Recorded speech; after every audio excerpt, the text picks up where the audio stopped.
নমঃ শিবায়। নমস্কার আমার প্রিয় মীন রাশি বন্ধুরা, ছবির প্রতিভা চ্যানেলে আপনাদের সুস্বাগত। বন্ধুরা, ভাগ্যের জাগৃতি নিয়ে দেবগুরু বৃহস্পতির গোচর পরিবর্তন 28 আগস্ট থেকে শুরু হতে যাচ্ছে। ইনার গোচর পরিবর্তন হবে নিজের প্রিয় মিত্র মঙ্গলের মৃগশিরা নক্ষত্রেতে।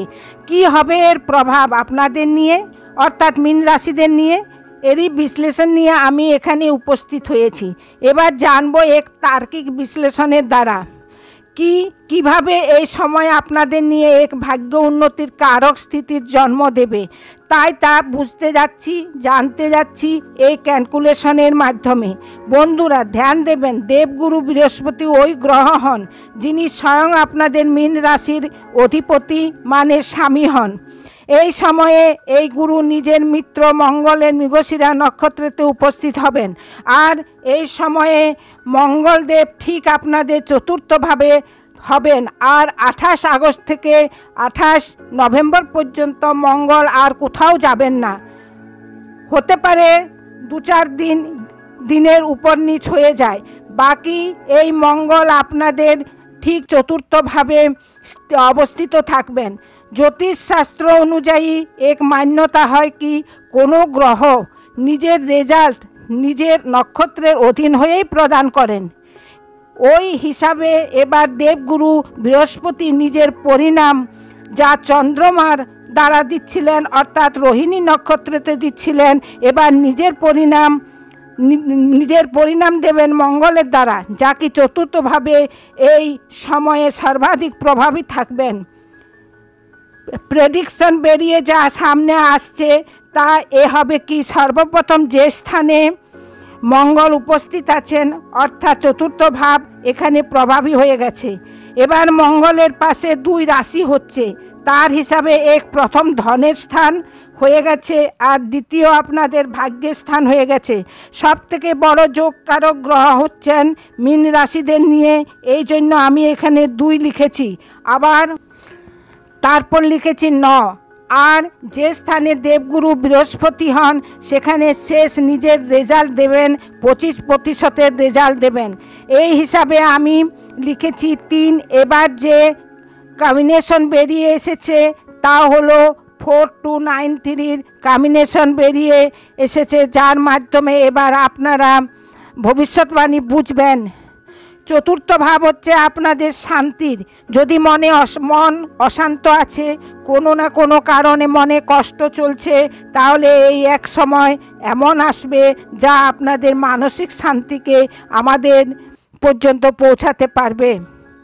কোনো প্রপার্টির সঙ্গে জুড়ে কোনো কাজ যদি আপনারা পুরা করতে চাইছেন, তাহলে মঙ্গল এই সময় চতুর্থভাবে উপস্থিত হবেন, অর্থাৎ নক্ষত্রের মাধ্যমে দেবগুরু বৃহস্পতি যিনি তৃতীয়ভাবে আছেন, আপনাদের চেষ্টার অনুরূপ আপনাদের জীবনে শান্তি আর প্রপার্টি সম্বন্ধিত কাজকে সম্পূর্ণ করাতে পারবেন। কারণ এই 4-এর সম্বন্ধ 2 থেকে বনছে। দ্বিতীয় ঘর আপনাদের ধনের হয়, তাই প্রপার্টিতে ধন প্রাপ্তির সম্ভাবনা অনেক মজবুত হয়।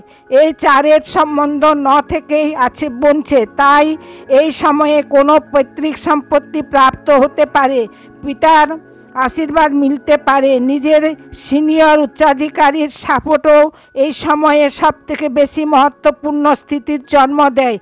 এই 4-এর সম্বন্ধ 3-এর থেকে বনছে, তাই এই সময়ে নিজের পরিবারজনের সঙ্গে মিলে আপনারা কোনো যাত্রাতে সম্মিলিত হবেন।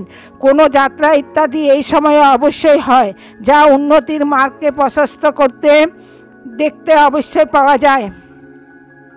বন্ধুরা, এবার এখানে আমরা 4কে কমপ্লিট করছি। প্রথমে এবার দ্বিতীয় ভাবে যাচ্ছি, তো দ্বিতীয় ভাব স্বয়ং আপনাদের ধনের স্থান হয়ে গেছে, আর এর হিসাবে আর্থিক দৃষ্টিকোণ দিয়ে অনেক মহত্বপূর্ণ হবে। এই গোচর কোনো ধনের সম্বন্ধিত কোনো কাজ হয় যা সম্পূর্ণ হচ্ছিল না, তাই হতে পারে এই গোচর আপনাদেরকে আর্থিক মামলার নিষ্কর্ষ পর্যন্ত পৌঁছাতে পারে। কোথাও পয়সা ফেসে আছে, যা রিকভারি হচ্ছিল না, বেরিয়ে ফেরত আসছে না, তাই হতে পারে এই গোচর আপনাদেরকে অর্থে রিকভারি করিয়ে দেবে, ফেরত করিয়ে দেবে, যা কারণ এখানে দ্বিতীয় ভাব সব থেকে বেশি প্রভাবিত হয়েছে। আর 1 নম্বরের রাশি যেখানে বনেছে তা তা মঙ্গলের মূল ত্রিকোণ রাশি হচ্ছে। এই কারণে মঙ্গল নিজ পরিণাম নিজ চতুর্থ ভাবের সাথে সাথে দ্বিতীয় ভাব আর তার সাথে সাথে ভাগ্য ভাবকে অবশ্যই প্রদান করেন। দ্বিতীয়র সম্বন্ধ নবমের থেকে বনে, এই জন্য কোনো উঁচু পজিশন মিলতে পারে।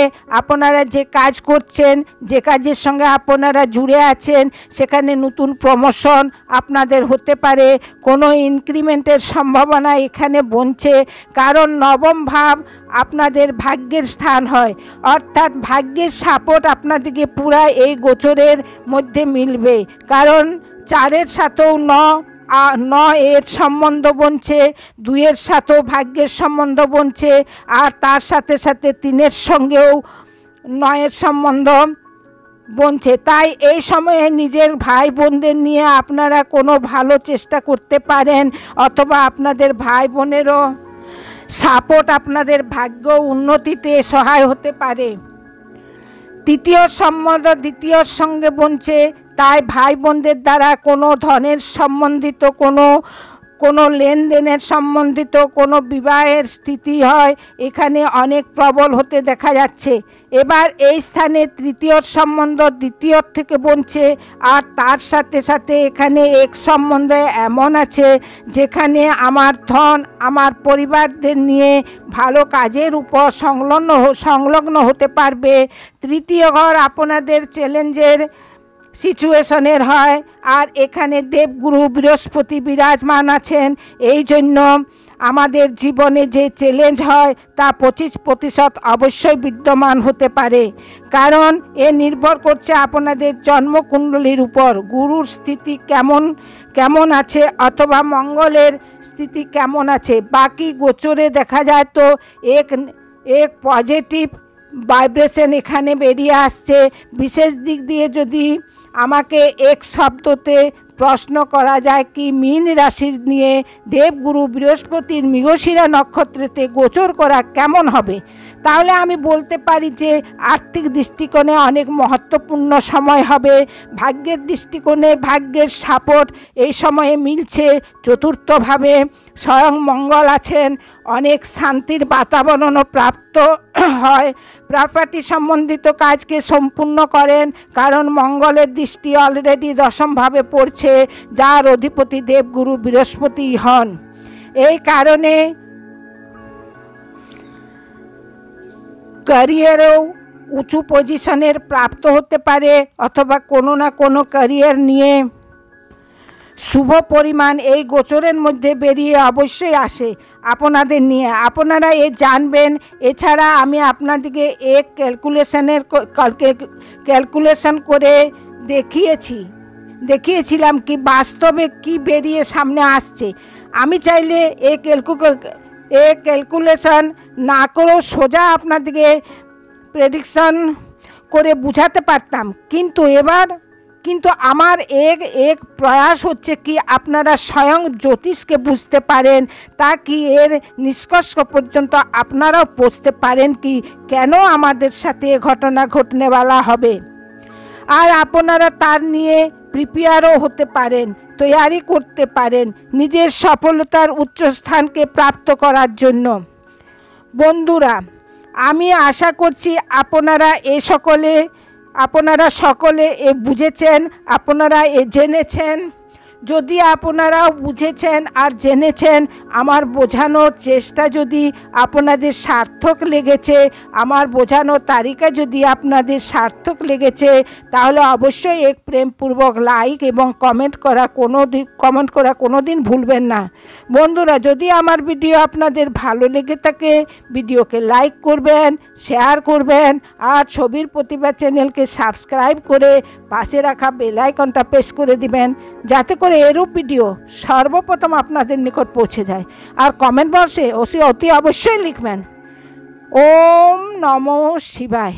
বন্ধুরা, এক ভিডিও বানাতে অনেকই কষ্ট হয়, তাই প্লিজ প্লিজ প্লিজ সাবস্ক্রাইব করবেন আর শেয়ার করবেন। ধন্যবাদ।